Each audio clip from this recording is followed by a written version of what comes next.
imagined. So I want you to give yourself a round of applause for coming out during Code Red, being here, and showing people that you care about Joyce.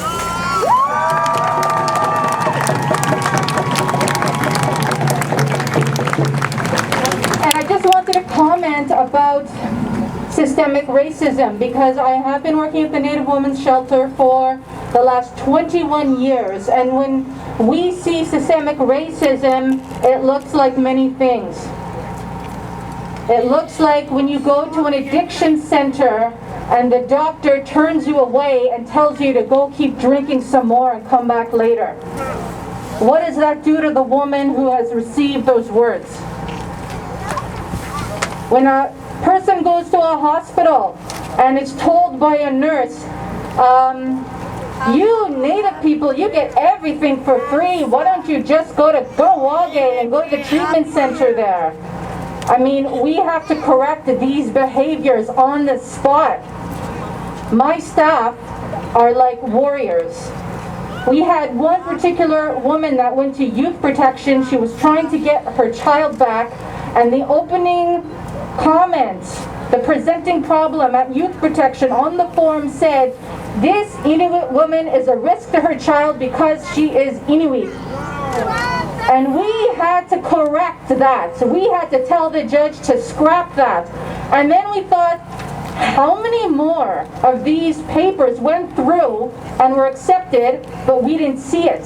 That's systemic racism. It happens all the time.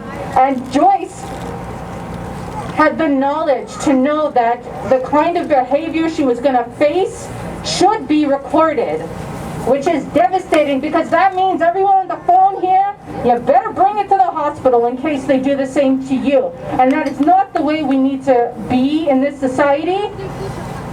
As Jessica said, there needs to be change. That those that are in a position in the healthcare field, in youth protection field, in the justice field, read the recommendations. There's way too many of them. Apply them, and those that are in a position of power, all the politicians that are here today, can you please make the government do it? Don't send me. They don't want to see me.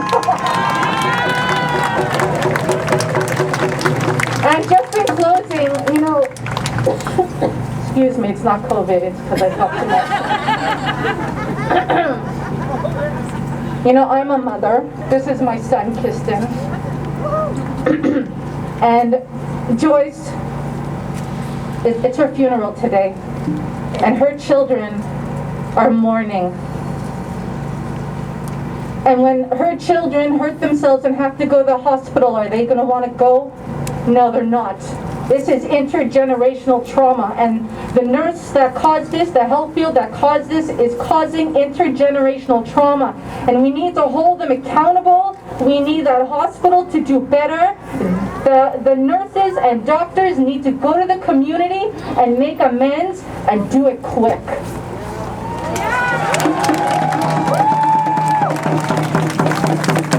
And now I have the biggest honor, because I want to introduce Ellen Gabriel. She is someone that I look up to. I think everyone looks up to her, and she's next. And Kristin, you want to claim that? Oui, juste pour la prochaine, c'est vraiment honoré Ellen Gabriel. Quelqu'un extrêmement inspirante, une carrière. Anyway, so I'll just like, I'm lost for words. I just want to hear Ellen speak. So give it up for Ellen Gabriel.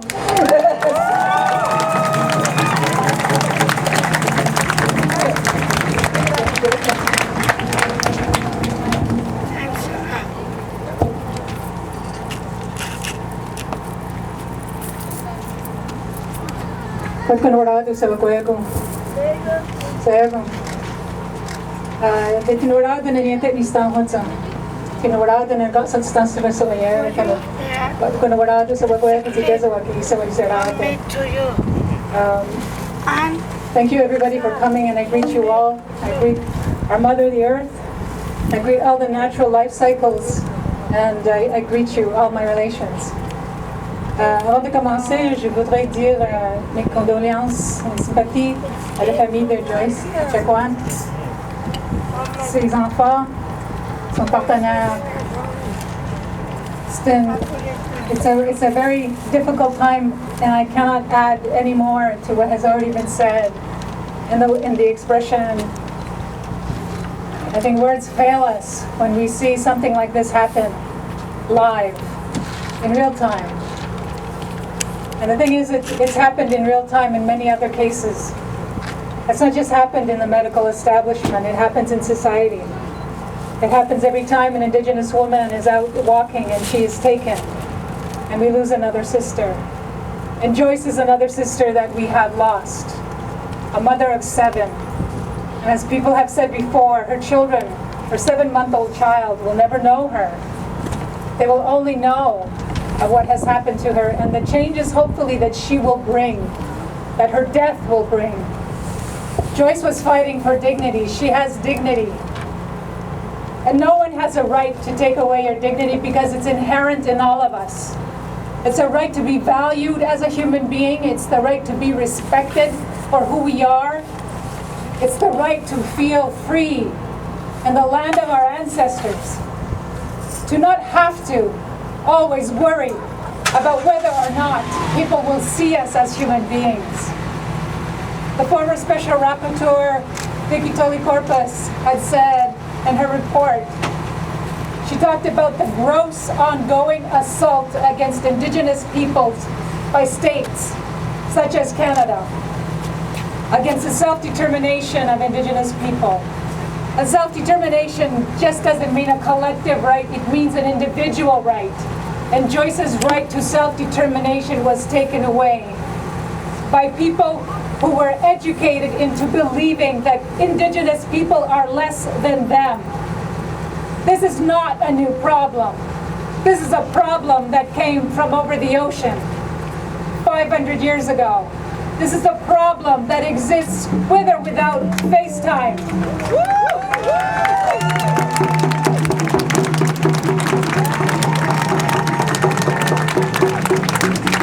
Tomorrow we're marking another anniversary for murdered and missing Indigenous women. The first vigil that was held in Montreal, there was 20 people. 20 people who just happened to be there to light a candle for all our missing and murdered Indigenous women. And with all the commissions that were mentioned before, all the recommendations from the Royal Commission on Aboriginal Peoples, the Truth and Reconciliation Commission, and the Murdered and Missing Indigenous Inquiry, all those recommendations did not prevent another life being taken. What does it have to take for governments to be pushed by their constituents? It's you that push the electoral vote process. It's you that decide what is important in society. It's you that has a responsibility, not just the pathetic leaders who decide to shelve those important reports and not do anything, who say that because of a pandemic, we cannot do anything for Indigenous people. There is no plan of action. The plan of action is right now what we see today. All of you here, you are that plan of action. You have to be the solution.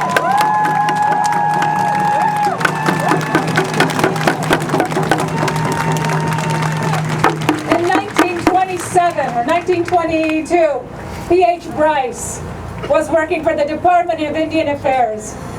And he told Duncan Campbell Scott and he told Sir John A. Macdonald that there was a problem in the Indian residential schools. That children with tuberculosis were put in outhouses to isolate them from the rest of the children. And that in one community, 62% of the children who went home died. That was in 1927 or 1922. You have to correct me if I'm wrong. But why in 2020 do we still see this kind of racist attitude that Indigenous people are disposable people? That is what we feel like. We have cuts and bruises that you cannot see inside our souls and our minds because of racism. It should not have taken Joyce's death to live stream her death for us to know that there's a problem. You have been alerted long time ago. There have been many generations who have alerted your governments. We have alerted you as much as we can, and we are tired. We are tired of talking about this. We want beautiful artists that spoke here today to be the ones to lead. The artists will lead, as one elder told me in Indian residential school. Artists are the conscience of the society that we live in. We need to stop this from happening. It's not up to your government to lead. It's up to the people. The people will lead. And until the people rise up, until the people stand up for justice for everybody, we will continue to have deaths that will be live streamed. We are not a fad. We are not a news story. We are more than that. Help us to feel that we are more than that. Sustain that pressure. Because I have been doing this for 30 years. Half of my life I've been trying to make some kind of progress for Indigenous people's human rights, for the rights of Mother Earth.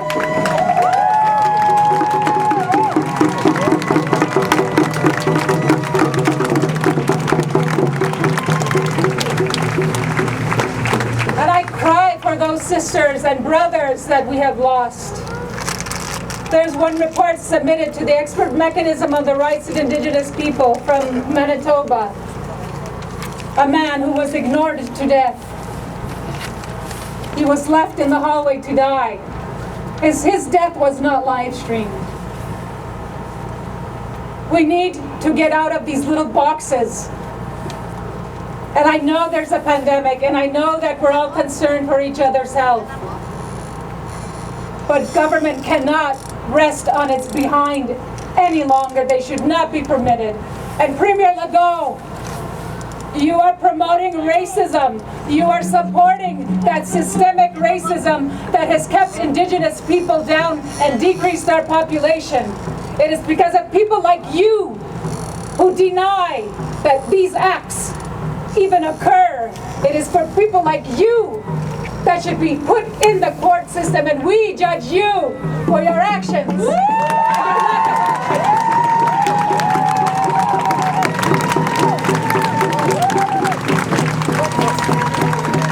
What does justice look like? What does justice look like? It looks like you and me. It looks like every single person. It looks like the baby of Joyce and Chequan. That is what justice is.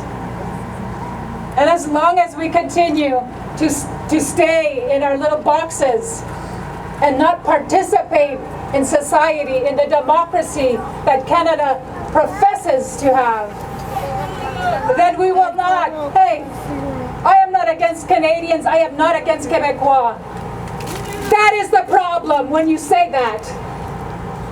We need to respect each other's dignity. We need to respect each other's languages. We need to respect each other's right to live without fear. Yeah! Yes!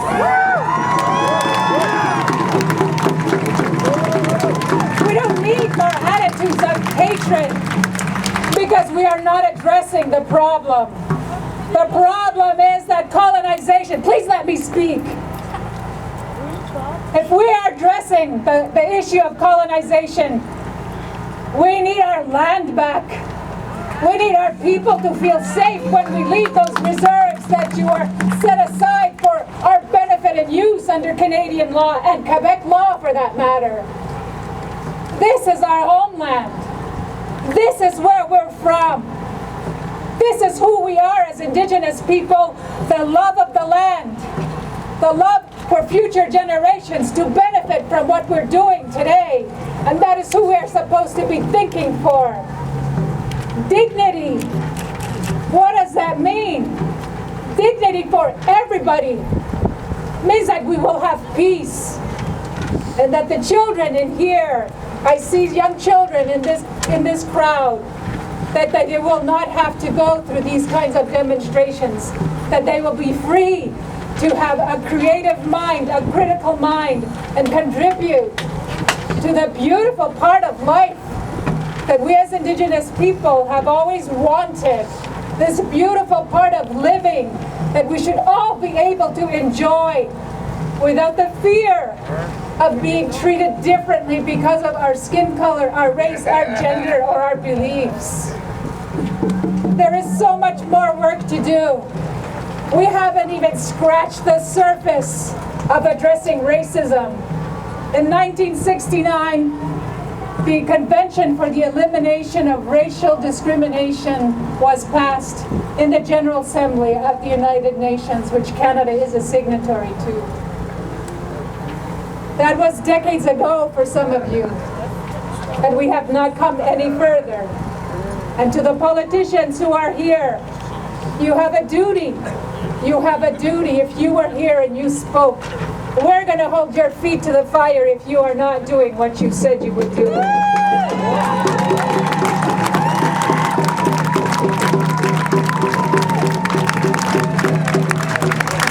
this pandemic, it has been said, we are fighting an invisible enemy.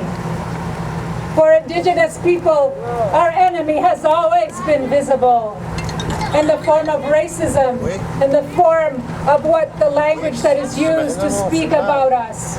We are not your Indigenous people. We are our own people. We are self-determining people, and we are proud of it.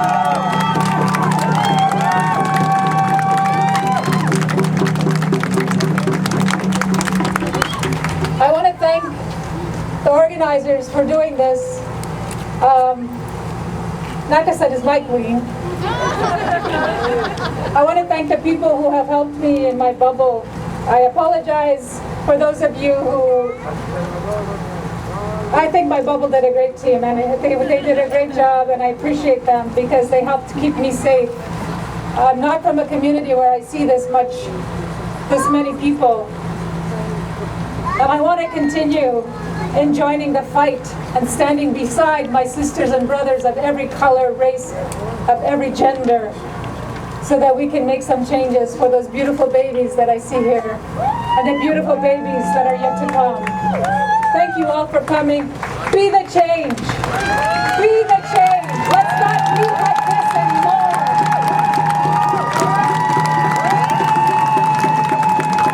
Don't go on. Putting on again.